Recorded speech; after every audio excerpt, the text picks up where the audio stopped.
सोचिए गोपाल जी को कैसा लगेगा ये सुनकर कि गोपाल जी सामने वाले की नौकरी छुड़वा दो। गोपाल जी सामने वाले को पैसों की नुकसान करा दो। गोपाल जी ये कर दो। गोपाल, अरे तुम कुछ अच्छा भी तो मांग सकते हो। दूसरे के लिए नहीं, अपना अच्छा वक्त मांग लो, है ना। लेकिन आज की कहानी कुछ अलग है। नमस्कार, हर हर महादेव, जय भोलेनाथ। आपका स्वागत आपके खुद के यूट्यूब चैनल पर जिसका नाम है चाचा के फैक्ट्स। मैं नितिन हूँ, कहानियां सुनाता हूँ। आज की कहानी मेरठ से शुरू होगी और विदेश तक जाएगी। और इन्हें पता चल जाएगा कि लड्डू गोपाल जी ब्रह्मांड का कोई भी ऐसा हिस्सा नहीं जहां पर नहीं है। अभी फिलहाल चैनल का इंट्रो, उसके बाद आकर कहानी शुरू करूंगा। कहीं मत जाइएगा, पूरी कहानी सुनिएगा। हर हर महादेव।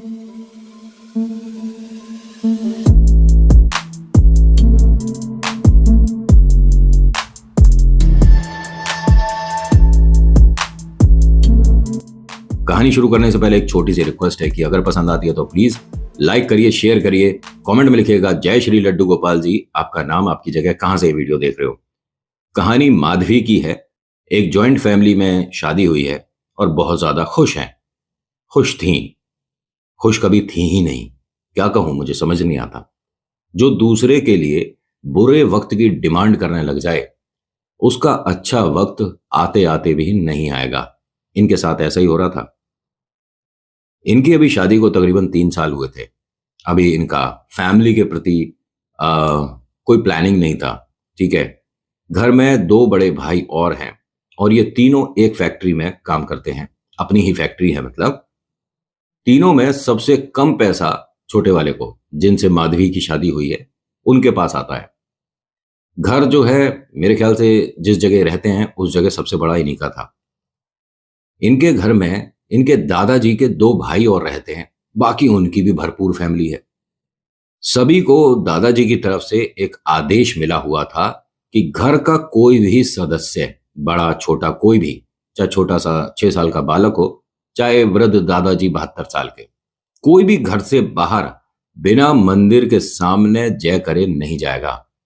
इनके घर में इन्होंने भरपूर, बहुत प्यारा, बहुत विशाल मंदिर बना रखा था, जिसके सामने आपको जाना है, पूजा करनी है, तब जाओगे। बाई चांस आप बहुत ज्यादा लेट हो रहे हो, यू डोंट हैव टाइम, आपको समय है ही नहीं, आपको भगवान जी से बात करने का फुर्सत नहीं, बाबा बहुत बिजी हो आप, तो घर से बाहर जाओगे ही नहीं। और अगर गलती से चले गए तो वापस इस घर में आपके लिए दरवाजा बंद है। कहीं भी रुको, आज रात आप घर पर नहीं आओगे। और ये दादाजी ने इस तरह का कर रखा था। देखिए, माहौल क्रिएट करना या अपने ईश्वर के प्रति श्रद्धा पैदा करना भी एक बहुत बड़ा काम होता है। इन्होंने जो काम किया, अब सभी लोगों को ये पसंद भी आने लग गया और मंदिर में पूजा करके ही सब लोग जाते थे। और ये कोई आधे घंटे या 15-20 मिनट का पूजा नहीं करते थे। सामने रुके, अपना मंत्र उच्चारण किया और इनके इस मंदिर में सभी देवी देवताओं की मूर्ति स्थापित है। और ऐसा नहीं कि खरीदी और रख दी। जब तक अच्छे से उसका पूजा पाठ हवन नहीं करा लेते, तब तक ये मंदिर में नहीं रखते। इनके घर में माधवी 3 साल तक तो ये फैमिली को एडजस्ट करती रही। लेकिन 3 साल बाद इनकी जो सासू माँ है, उन्होंने एक बात ऐसी बोली जो इसको पसंद आ गई कुछ ज्यादा। कहती है कि देख गुड़िया, आज मैं तेरे को एक चमत्कारी बात बताती हूँ। हमारे मंदिर में तूने लड्डू गोपाल देखे होंगे। उसने कहा देखे, ये हमने स्पेशल बनवाए, ऐसे दोबारा कहीं नहीं मिलेंगे। दूसरी बात, ये हमारी बहुत ज्यादा सुनते हैं, इन्हीं की कृपा से घर चल रहा है। ये बात तो चलो सब लोग बोल देते हैं, जो जो भगवान पर भरोसा करता है। मैं बोल देता हूँ महाकाल की वजह से मेरा घर चल रहा है ना। आप बोलते हैं बाबा शाम की वजह से चल रहा है। और ऐसे हर किसी की अपनी आस्था है। तो इन्होंने कहा ठीक है, अच्छी बात है। लेकिन अम्मा जी ने एक और बात बोल दी, काऊ को कहियो नहीं, हमारे जो लड्डू गोपाल है ना, ये सुनते हैं सच में। अच्छा तो ठीक है, आपकी श्रद्धा है। तेरी श्रद्धा ना है, मैंने, तो यकीन ना करेगी। बहुत समय पहले की बात है गुड़िया, जब किसी का भी ब्याह ना हुआ था, तो हम सारे कहीं घूमने गए थे। और जब हम ट्रेन में बैठ गए, तब मुझे ध्यान आई कि मैं घर की सारी बत्तियां खुली छोड़ी आई। मैं समझी नहीं, बत्तियां खुली छोड़ाई तो फिर, और हम जा रहे थे तकरीबन 12-15 दिन के लिए। हमारा फ्रिज चलता रह गया, एसी चलता रह गया, और तो और शायद पानी की मोटर भी चलती रह गई। मेरे गोपाल ने बंद करी। ये ऐसे कैसे हो सकता है? ऐसे कैसे हो सकता है? अब गोपाल जी खुद तो आए नहीं होंगे, लेकिन किसी माध्यम से करवाई। बताते हैं हमारे पड़ोस में कि कभी यहां पर बंदर लंगूर देखे नहीं गए थे। हमारे घर पेड़ से उतरा लंगूर और ये जो बड़ा वाला मेन स्विच होता है उसे बंद करके चला गया। लेकिन ये सब आपको कैसे पता? आप तो थी नहीं यहाँ पर। कहते हैं हमारे घर की छत पर बच्चे खड़े होकर पतंग उड़ा रहे थे, उन्होंने अपनी आंखों से देखा है। और उन्होंने जिस वक्त बताया उससे आधे घंटे पहले ही मैंने अरदास लगाई थी, वो भी ट्रेन में। क्या कहेगी? मेरे गोपाल सुनते बहुत है। इसके दिमाग में ये बात घर कर गई कि अगर ऐसा है तो मैं भी इनसे कुछ मांग कर देख लूं। इन्होंने अगले दिन से ही पूजा पाठ करनी ज्यादा शुरू कर दी। और जब पूजा खत्म होती है तो हम हाथ जोड़कर अरदास लगाते हैं कि भगवान हमारी ये सारी इच्छाएं हैं पूरी कर दीजिए। इसने हाथ जोड़कर बोलना शुरू कर दिया कि भगवान इस घर में सिर्फ और सिर्फ मेरे पति की नौकरी रहे, मेरे पति कमाएं, बाकी किसी के पास कोई पैसा ना बचे, ये हो वो हो। सामने वाले का बुरा सोचने लग गई। इनके घर में जब ये तीनों एक ही फैक्ट्री में है तो इनका जो अगर 100 रुपया कमाया तो भैया 100 का तीनों का बराबर हो जाना चाहिए है। लेकिन यहाँ वो सबसे छोटा है, तेरे को कोई चीज चाहिए तो मांग ले, बता दे, ऐसा वो कहकर बात टाल दिया करते थे। देखिए कहीं ना कहीं बात तो गलत ही थी। उसको भी पूरा अधिकार है, उसको भी पूरा हक है, पूरी मेहनत वो भी कर रहा है, क्लाइंट वो भी लाता है, काम में मेहनत उसकी भी है, तो आपको उसके भी पैसे उतने ही रखने चाहिए। लेकिन इसे कोई जरूरत नहीं, घर में आ रहा है, खाना खा रहा है, अपना फैमिली के साथ है, सब कुछ अच्छा चल रहा है, पैसों की कोई ऐसी जरूरत पड़ती है तो भाई वगैरह दे देते हैं। लेकिन इनकी जो धर्मपत्नी है उन्होंने उसे भी बोल बोल कर तैयार करना शुरू कर दिया कि अरे तेरे पे पैसे नहीं रहते, हमेशा तू हाथ फैलाता रहता है, हमेशा हम कुछ चाहिए तो भाभी के सामने जाकर कुछ पैसे मांगने लगते हैं, कभी हमें बाबूजी से पैसे मांगने पड़ते हैं, तुम्हारा भी तो इस पे अधिकार है। अधिकार अधिकार अधिकार अधिकार अधिकार, ये अधिकार ही परिवार को तोड़ देता है। इसने जाकर अपने बड़े भाई से कह दिया कि भैया ऐसा है कि अब से अकाउंट्स वगैरह मैं देखूंगा। बड़े भाई ने कहा ठीक है देख ले। उसके मन में किसी भी तरह का कोई लालच लपेट नहीं था। उसने कहा ठीक है तू देख ले, अकाउंट्स तो सबसे बड़ा भाई देखता था। लेकिन हाँ, जो हमारे अकाउंट देखते हैं ना भाई साहब, जब सभी में पैसे वितरण हो जाते हैं, यानी सबकी हम सैलरी दे देते हैं, जो भी हमारे यहाँ लोग काम करते हैं, उसके बाद के प्रॉफिट को हम तीनों भाई बांटते हैं। वो चीज तू ध्यान रखियो। उसने कहा हाँ हाँ ठीक है, ऐसी कोई परेशानी नहीं। अब ये बात हो रही थी पिता के सामने। पिता ने कहा कि एक बात सुन, अगर तू अकाउंट्स अपने हाथ में ले रहा है तो अगर कम बढ़ती हुए तो तू अपनी जेब से देगा। मैं समझा नहीं। समझा क्या? हमारे यहाँ तकरीबन 35-40 लोग काम करते हैं, पूरी फैक्ट्री में, बाहर मैनेजमेंट में, हर चीज को अगर मिलाया जाए 35 लोग। अगर तूने गलत खर्चे कर दिए तो 35 लोगों की तनख्वाह की भरपाई तू करेगा अपनी जेब से, अपने खाते से। बोल मंजूर है? ये मैं क्यों करूंगा? ये बता दे भाई इसे कि ये क्यों करेगा। तो बड़े भाई ने ये कहा कि कभी कभी प्रॉफिट इतना नहीं होता तो हाँ मुझे भी अपने खाते से देने पड़ते हैं, मैं छोटे से या तुझसे पैसे नहीं लेता हूँ। ऐसा तो मुझे आज तक नहीं लगा। अरे बेटा क्यों लगेगा? मैं बता तो रहा हूँ कि अकाउंट जब से मैंने होश संभाला है मैं ही संभाल रहा हूँ। और हो जाता है कभी कभी, लेकिन प्रॉफिट होता है तो सबको बढ़ जाता है, और अगर बाई चांस कोई नुकसान होता है तो वो मुझे एडजस्ट करना पड़ता है। आप क्यों एडजस्ट करते हो? एहसान कर रहे हो? इसके शब्द बहुत गंदे शुरू हो गए यहाँ पर। अब ये बात धीरे धीरे गर्म होने लगी, तभी माता यहाँ पर आती हैं और कहती हैं कि तू बात कैसे कर रहा है, क्या हुआ तुझे? पैसे चाहिए? कितने पैसे चाहिए बता। उसने कहा नहीं मैं ऐसे कोई, आपने क्या समझ रखा है, मेहनत कर रहा हूँ उसके पैसे ही तो मांगता हूँ। माधवी गलत नहीं कहती। अब सबको समझ आ गया कि माधवी गलत नहीं कहती, इसका मतलब माधवी ने इसको थोड़ा सा जागरूक कर दिया है। माधवी को बुलाया गया कि बेटा तेरे को किस चीज की कमी है यहाँ पर? तेरी किसी चीज की कमी नहीं है, तो तुझे कुछ अगर चाहिए तो लड्डू गोपाल से कहे या हमसे कहे।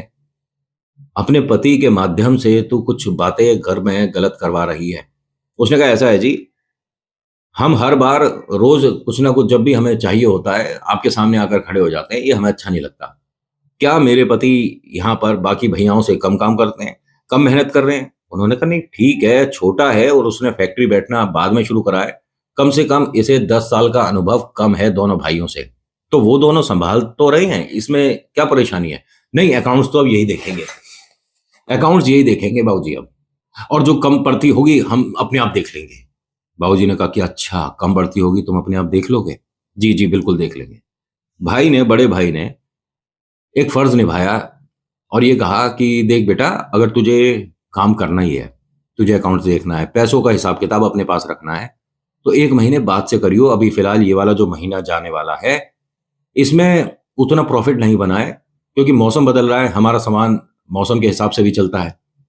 उसने कहा नहीं जी, मैं तो बस, कह रहे अजी सुन तो लो। नहीं नहीं बिल्कुल, क्यों माधवी, मैं ठीक कर, हाँ बिल्कुल ठीक करो। माधवी माधवी की बात पे आ गया, हो गया लाम लपेट। अब कैसे करेगा भरपाई, खाली पड़ा रहेगा तेरा पेट। इसके साथ यही हो गया। महीने का एंड हुआ, भाई साहब तनख्वाह देने वाली बात आई। उससे 2 दिन पहले भाई साहब ने थोड़ा सा सामान खरीद लिया। 2 गोल्ड के झुमके खरीद लिए, एक गोल्ड का कड़ा खरीद लिया, भाई साहब ने एक भारी सी चेन बनवा ली। अब सोना मुफ्त में तो आता नहीं है जी, लेकिन महिलाओं को सबसे ज्यादा पसंद गोल्ड होता है जी। रानी हार, ये हार, वो हार, हमें तो पता ही ना है। सच में मेरे को तो नाम ही ना पता। कभी ज्वेलर के हम बैठे थे तो बात कर रहा था, दोस्त ही था मेरा, तो आके जो दीदी ने 2-3 चीजें बोली, तुम्हारे पास ये वाला तो उस में होगा, फिर उसके अंदर ये लगा होगा। मैंने कहा बाबा रे, ये तो पूरा डिजाइन दिमाग में छाप के लाई है। तो मेरा दोस्त कहता है कि अरे इनकी डिमांड बहुत बढ़िया बढ़िया होती है, और हमें भी इनसे सीखने को मिलता है कि झुमकी में आप अगर 2 पेच ऐसे लगाएंगे और उसके पीछे लटकन होगी तो ऐसा लगेगा, वो घूम के कान पे से ऐसे आनी चाहिए। मैंने कहा बाबा रे, महिलाओं को प्रणाम है। और हाँ, श्रृंगार इनका एक प्यारा अधिकार है जो कि इन्हें खूब अच्छे से इस्तेमाल करना चाहिए। खैर, माताओं बहनों को मेरा प्रणाम। ये यहां पर अब स्थिति ऐसी हो गई कि इन्होंने थोड़ा सा काम खर्चा कर लिया। करने के बाद देनदारी आ गई। तनख्वाह जब बंटने लगी तो भाई साहब 20 लोगों की तनख्वाह तो भरपूर चलेगी। बाकी लोगों को इसने क्या कहा कि अभी फिलहाल आप आधे ले लेना।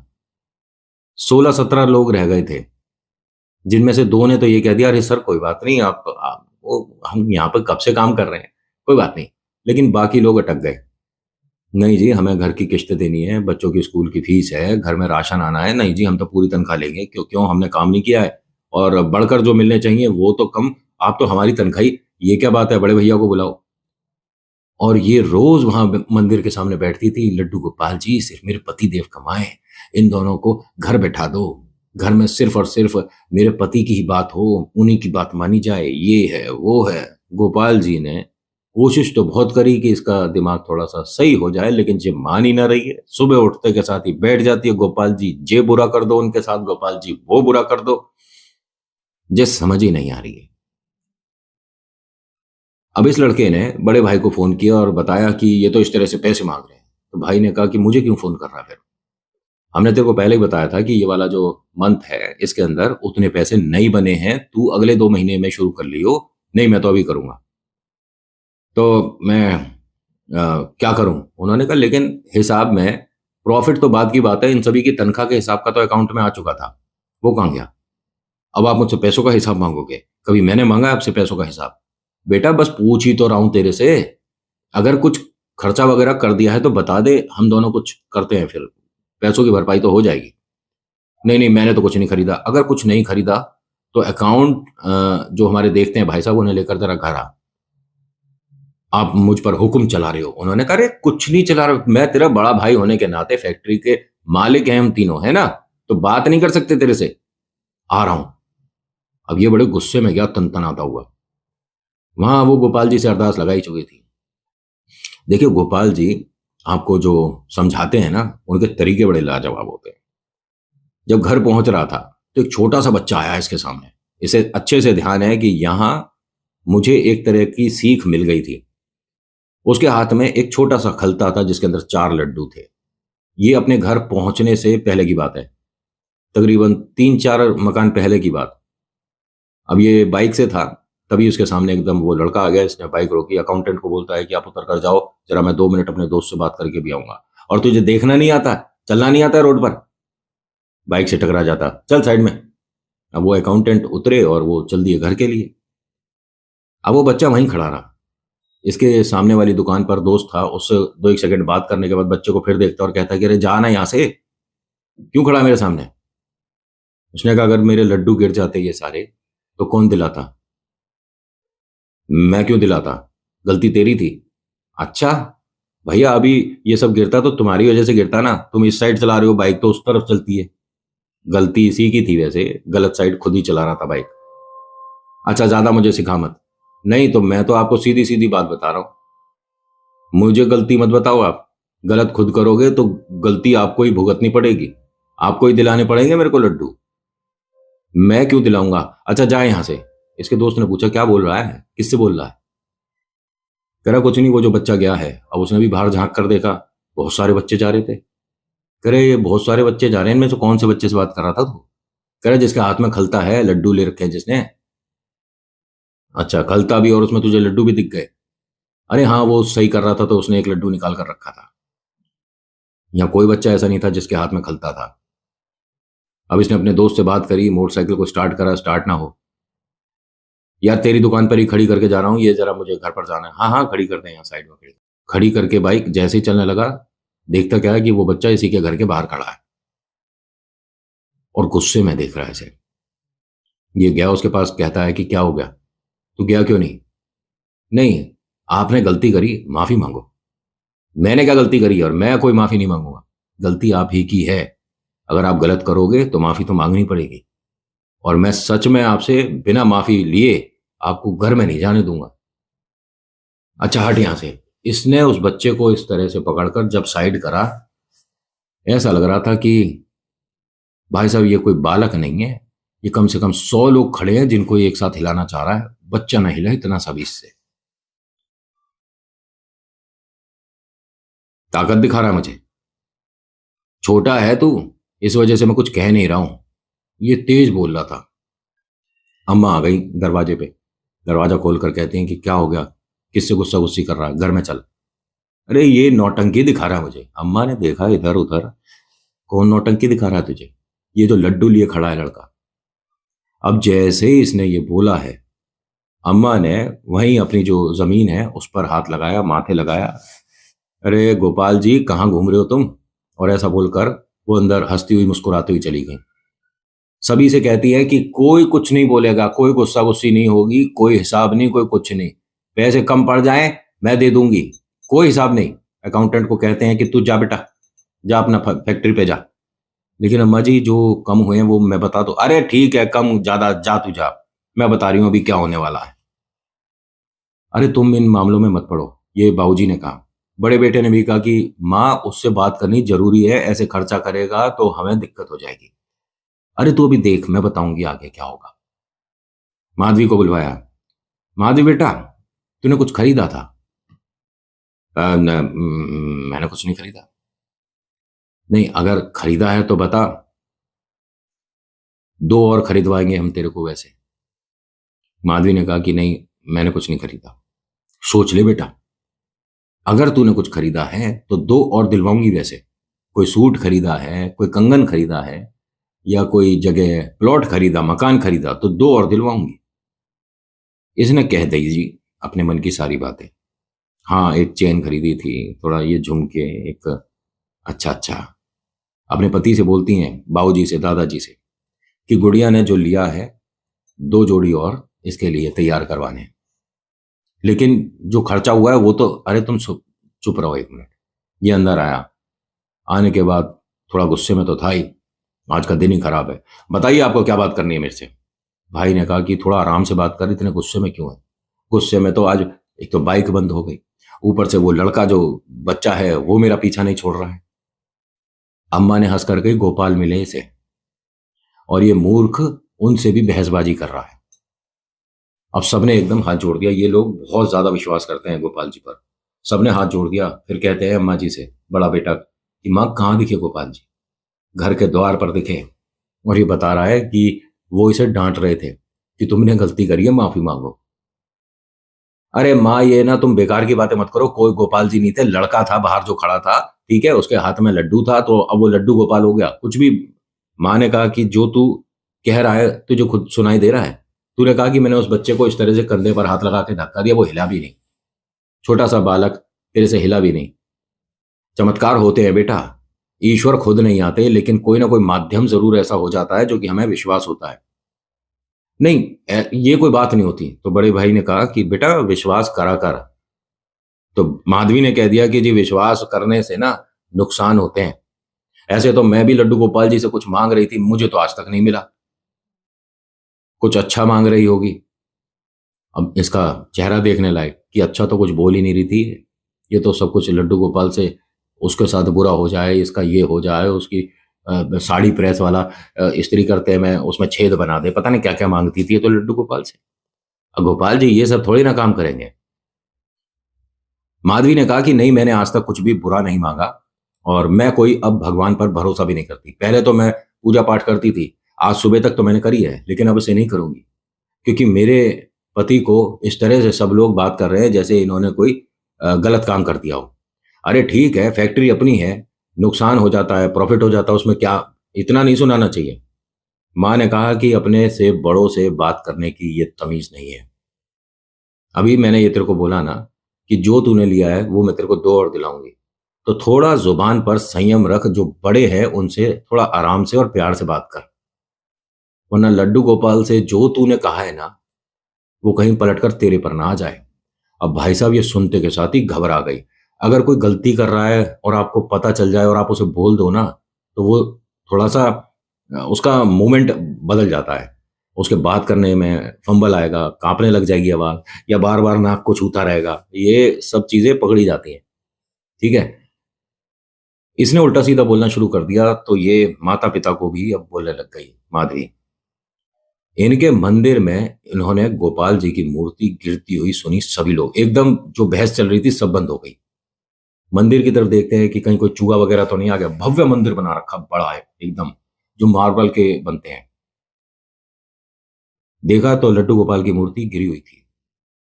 इनसे बोलती हैं माधवी से, एक काम कर, पानी से हाथ धो और मूर्ति सीधी करके आ। मैं क्यों करके आऊं, मैं अब किसी भगवान पर भरोसा नहीं करती। और आप सब मुझे इस तरह से, अम्मा ने कहा कि तुझे जो चाहिए, तुझे फैक्ट्री तेरे पति के नाम पे चाहिए वो भी कर देंगे, गोपाल जी को बैठा करा। अब सभी लोग अम्मा जी की शक्ल देखें, इसके चेहरे पर मुस्कुराहट आ गई और कहती है कि अम्मा जी अपनी बात पर रहोगे आप, फैक्ट्री इनके नाम पर हो जाएगी। अम्मा जी ने कहा गोपाल जी को बैठा दे।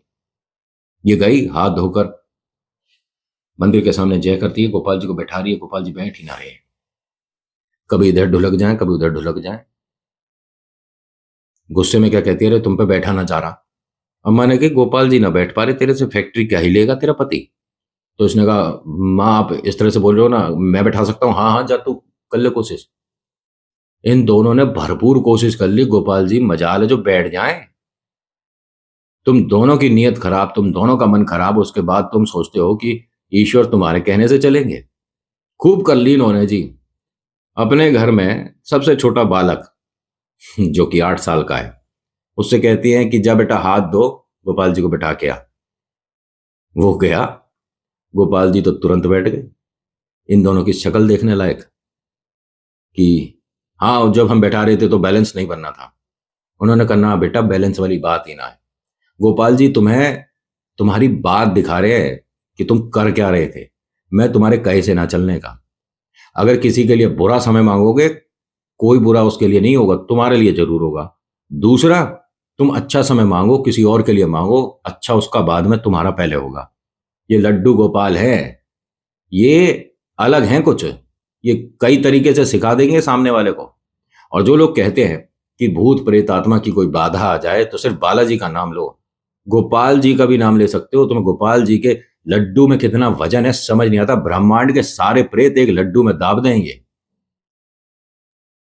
इन दोनों की शक्ल ना देखने लायक हो गई कि ये तो बहुत बड़ी बेइज्जती है भाई, कि गोपाल जी को हम मंदिर में बिठा रहे हैं, क्या हमारे हाथ साफ नहीं, क्या हम दूषित मन के हैं। और ये छोटे से 8 साल के बच्चे ने बिठाया और गोपाल जी तुरंत बैठ गए। ये क्या बोलती है माधवी, ये सिर्फ एक इत्तेफाक था, एक तुक्का था कि वो गोपाल जी बैठ गए। अम्मा ने कही अगर ऐसी बात रही तो अभी गोपाल जी को मैं दोबारा से ऐसे ही लिटवा देती हूँ आसन के पास में, तू बिठा के फिर दिखा। अम्मा जी इस बार तो मैं बिठा दूंगी। भाई साहब ने, गुड़िया ने, माधवी ने 15-20 मिनट कोशिश कर ली, ना हो रहा कुछ भी। बहुत देर होने के बाद इनके दरवाजे पे किसी ने खटखट कर दिया। माधवी से कहती हैं गोपाल जी को तू तो रहने दे, दरवाजे पे देख क्या पहले कौन है। ये गई, दरवाजे पे वही लड़का खड़ा था। दरवाजा खटकना, खटकता हुआ सुनना सभी लोगों ने सुना था। दरवाजा खोला जब, तो किसी को बाहर खड़ा हुआ कोई दिख नहीं रहा। माधवी ने पूछा, क्या चाहिए? तभी इनके पतिदेव कहते हैं कि यही है वो लड़का जो मुझे परेशान कर रहा था। माधवी ने फिर पीछे देखा, फिर उनसे कहती है लड़के से, अरे जा, यहाँ पे क्यों खड़ा है, कहाँ रहता है तू? इस बच्चे ने सिर्फ एक बात बोली, पाप लग जाएगा, और ये चला गया।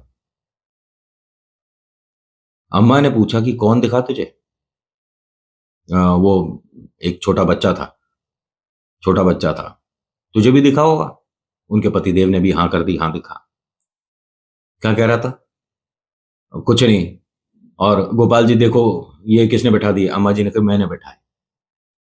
गोपाल जी ने कई तरीके से तुम्हारे को समझा लिया, लेकिन अगर समझ नहीं आता तो ना इसमें गोपाल जी कुछ करें ना हम करें। या तो अपनी गलती मान लो, स्वीकार कर लो, गोपाल जी से माफी मांगो, और जो तुमने गलत मांगा है ना उसे दिमाग से निकाल देना। किसी के लिए भी अगर तुमने कुछ गलत सोचा है तो, माधवी तुझे भी कह रही हो और अपने बेटे से भी कह रही हो, किसी का बुरा वक्त तो नहीं मांग रहे हो तुम लोग। क्योंकि गोपाल जी रुष्ट और नाराज इसी बात से होते हैं सबसे जल्दी, कि उसका बुरा हो जाए। उसमें तुम भागीदारी गोपाल जी को बना रहे हो। भाई वो तो लड्डू गोपाल है, वो प्रेम के भूखे हैं, किसी और के लिए गलत काम करने के लिए तत्पर नहीं है बिल्कुल भी।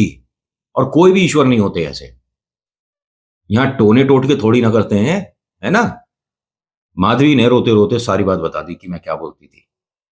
सभी को बहुत अजीब लगा कि ये क्या बोल रही है बेटा, हमने तेरे साथ क्या गलत किया? वो सबसे छोटा है इसलिए उसे थोड़ी सी जिम्मेदारी ज्यादा लग रही है और पैसे हो सकता है कम लग रहे हो, लेकिन ये कहीं भी जा सकती थी बात। तुमने गुस्से में आके ही वो सामान खरीदा, क्या घर में तुम्हारे को किसी चीज की कमी थी? ज्वेलरी की कोई कमी है हमारे घर में? है, सबको भरपूर दे रखा अम्मा जी ने, बाबू जी ने। उसके बाद भी सिर्फ कुछ पैसे फालतू खर्च दिए, उसका हर्जाना क्या हुआ? देखा कितने लोगों की तनख्वाहों में दिक्कत आ गई। बेटा ये सब कुछ मैनेज करके होता है। तू नाराज मत हो, तूने गलती जो करी, तेरे आंसू ने सब बता दिया, अब तेरा मन साफ है। अम्मा ने कही, देख गोपाल जी से तू जो मांगेगी ना वो तेरे को मिलेगा, लेकिन एक चमत्कार तो मैं दिखवा देती हूँ। ये रोते रोते कहती है कि अम्मा जी कुछ नहीं देखना मुझे चमत्कार, बस मैं परेशान हूं कि मैंने ये क्या करा था, मुझे बहुत बुरा लग रहा है। अम्मा जी ने कहा, सुन तो ले, चमत्कार को नमस्कार है। इन्होंने गोपाल जी को जाकर आसन से थोड़ा ऐसे कर दिया, लेटा दिया। कहती है, अब आ, उठा। लेकिन मेरे से नहीं हो रहा है। अरे तू आ तो सही, उठाकर तो देख। जैसे ही उठाकर बैठाया, गोपाल जी एक ही बार में बैठ गए और सबने एकदम जयकारा लगा दिया, जय श्री लड्डू गोपाल जी महाराज। अब ये जो फूट फूट कर रो रही है, गोपाल जी मुझे माफ कर दो, मैंने बहुत बड़ी गलती करी है, और मैंने न जाने क्या उल्ट सुल्ट बोलना शुरू कर दिया था घर वालों के लिए। इसका माइंड एकदम चेंज हो गया। ये जो लड़का आया था गुस्से में, छोटा बेटा, इनका पति, ये यहां पर किसी से बात करने की बजाय बाहर गया उस बच्चे को देखने। वो एक बच्चा इन्हें दिख गया, वही वाला जिसके पास लड्डू रहते हैं। उसके सामने गए और हाथ जोड़कर कहते हैं कि मेरे से गलती हो गई, और वो हंसता हुआ लड्डू खाता हुआ चला गया। इन्होंने ये अपनी आंखों से देखा। भाग कर आते हैं अम्मा, बाबूजी, बड़े भाई, भाभी, सबको ये बात बताते हैं, और सब लोग इससे कहते हैं कि आज से तू गोपाल जी को मानना, उनसे प्रार्थना करना, उनके धाम जाना शुरू कर दे, तेरा समय देख कैसा बदलता है। ये जो छोटा वाला है, बड़े भाइयों की मदद से और गोपाल जी के आशीर्वाद से खैर विदेश में तो सेटल है, लेकिन कहते हैं कि पूरी कॉलोनी, पूरी सोसाइटी जहां पर इनका मकान है, ऐसा कोई हिंदुस्तानी नहीं है जो इनके घर पर आकर गोपाल जी से आशीर्वाद ना लेते हो। इनके गोपाल जी उस जगह पॉपुलर होते जा रहे हैं। इन्होंने जो कहानी मुझे जिस तरह से बताई, जिस तरह का इनका विश्वास उत्पन्न हुआ, वो सभी के सामने लेकर आया। अगर आपको पसंद आई तो प्लीज लाइक करिए, शेयर करिए, कमेंट में लिखिएगा, जय श्री लड्डू गोपाल जी महाराज, आपका नाम आपकी जगह। किसी भी कहानी, किसी भी बात पर आप भरोसा करो ना करो, कोई फर्क नहीं पड़ेगा। एक बात ध्यान रखना, चमत्कार होते हैं सिर्फ ईश्वर करते हैं। So thank you so much for watching. मेरा नाम नितिन है, मुलाकात करूंगा आपसे अगली वीडियो में। हर हर महादेव, जय भोलेनाथ, धन्यवाद।